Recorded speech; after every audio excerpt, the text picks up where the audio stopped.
I was 17 years old when I found out I was named after a dead girl, and that should have been the scariest part of my life. But it wasn't. The scary part came later, when she started visiting me. My mother told me on my birthday of all days. We were sitting at the kitchen table, a chocolate cake sitting between us, and she just blurted it out like she'd been holding it in for years and couldn't hold it anymore. "Your name," she said, not looking at me, "comes from my sister. She died when she was 16, 52 years before you were born." I remember the room going completely silent. Even the cake seemed to hold its breath. "Your sister," I said. "You've never mentioned having a sister." "It's hard to talk about," she said, and that's when I saw the tears in her eyes. She told me the story then, how her older sister, also named Margaret, had died in a car accident in 1970, how the family had never fully recovered, how when I was born my mother had made a decision to keep her sister's memory alive by giving me that name. "Does anybody else know?" I asked. "Your father, my parents. That's it. I never wanted you to feel like you had to live up to a ghost." But it was too late for that. Because apparently the ghost didn't care what my mother wanted. She was coming for me anyway. The first time I saw her, I thought I was dreaming. It was the night after my birthday, and I woke up to find a girl standing at the foot of my bed. She was translucent, flickering like an old film reel, wearing a dress from the 70s. Her hair was long and dark, and she had my face.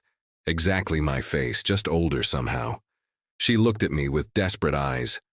"Don't go," she said, her voice sounding like it was coming from underwater. "Please don't go," I screamed.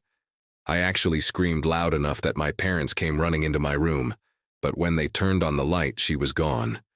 I tried to explain what I'd seen, but my mother's face went white, and my father kept saying it was just a nightmare, just my mind playing tricks after learning about the dead girl I was named after.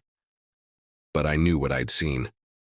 Over the next few weeks, Margaret, I started calling her Margaret because it felt wrong to call the ghost by my own name, kept appearing.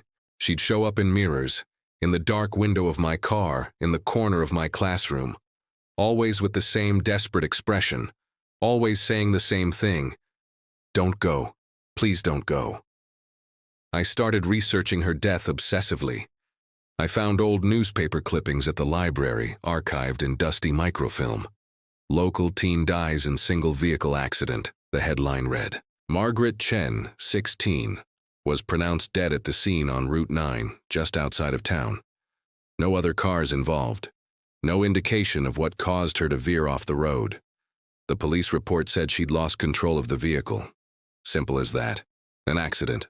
Nothing more to investigate. But Margaret kept visiting me, and I started to feel like she was trying to tell me something. It wasn't just, "Don't go." It felt like a warning.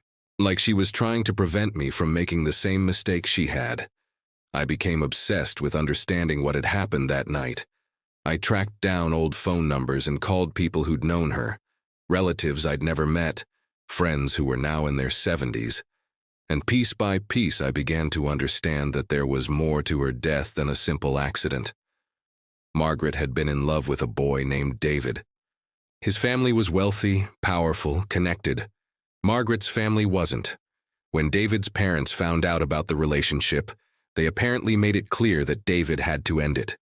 He did, without warning, without explanation. Margaret had been devastated.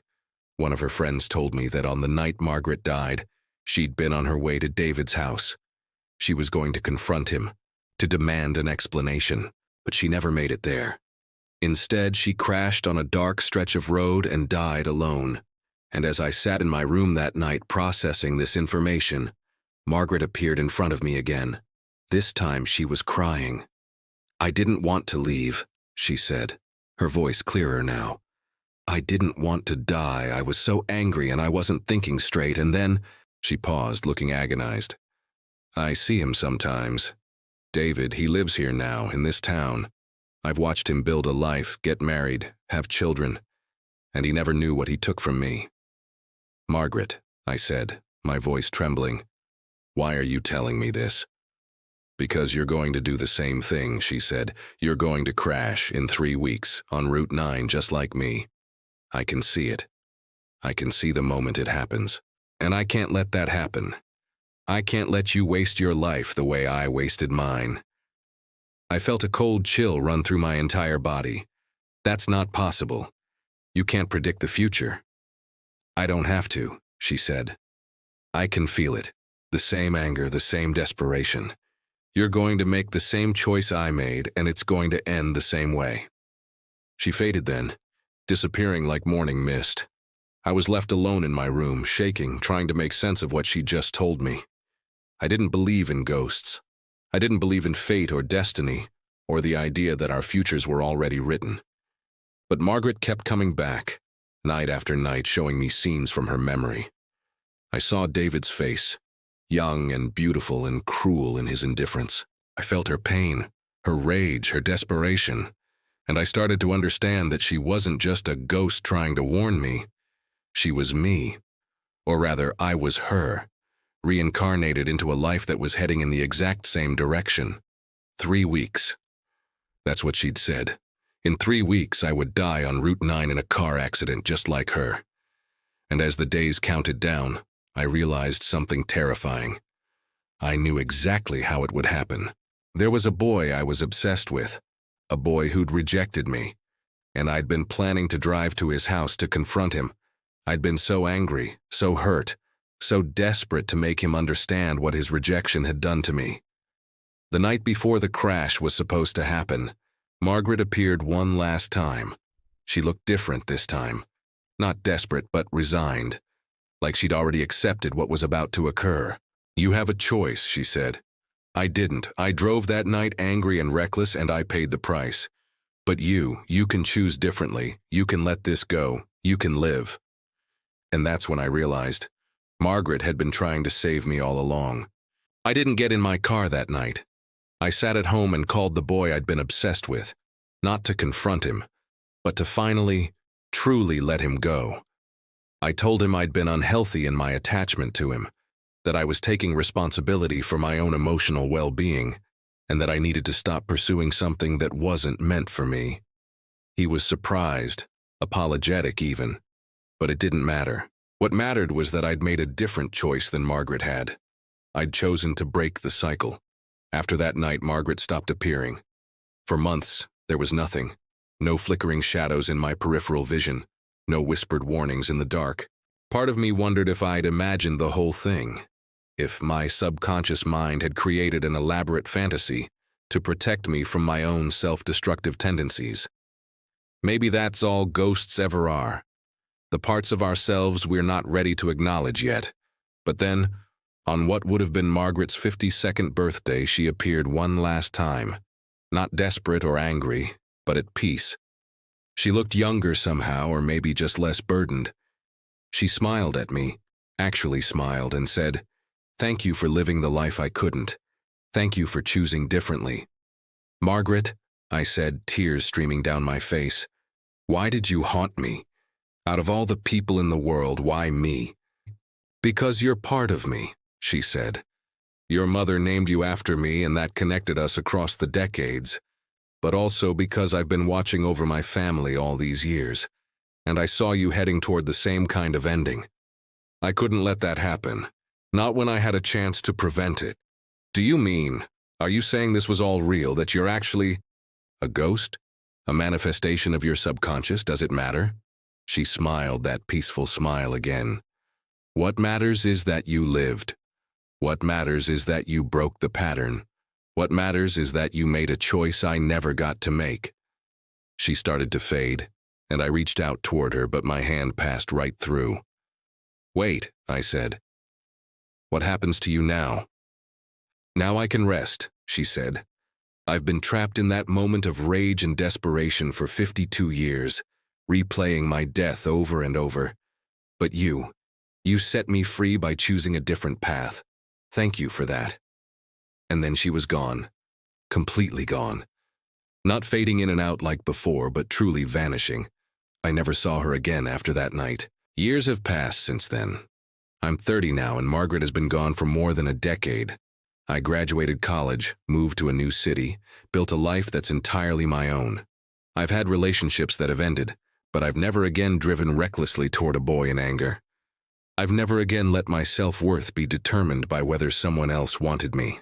I've learned that we all carry the potential for our own destruction within us. We all have moments where our anger could consume us, where our desperation could drive us off a cliff, metaphorically or literally. But we also have the power to choose differently. We have the power to break the cycles our families, our past, our trauma try to repeat through us.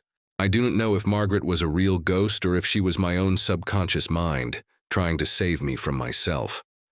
Honestly, I'm not sure it matters anymore. What matters is that she gave me the warning I needed, and I listened.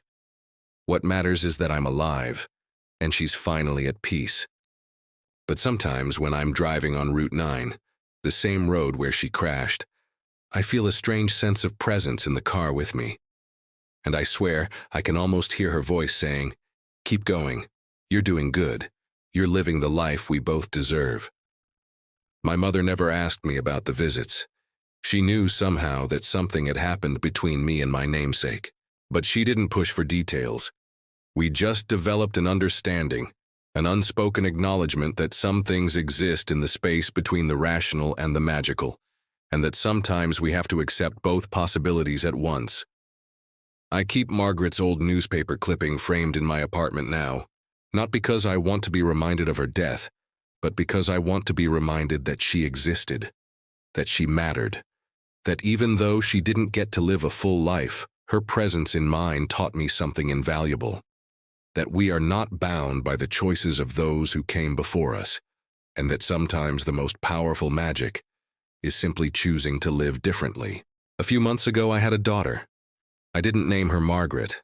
I gave her a completely new name, one with no ghosts attached to it, no weight of family history, but I told her the story anyway.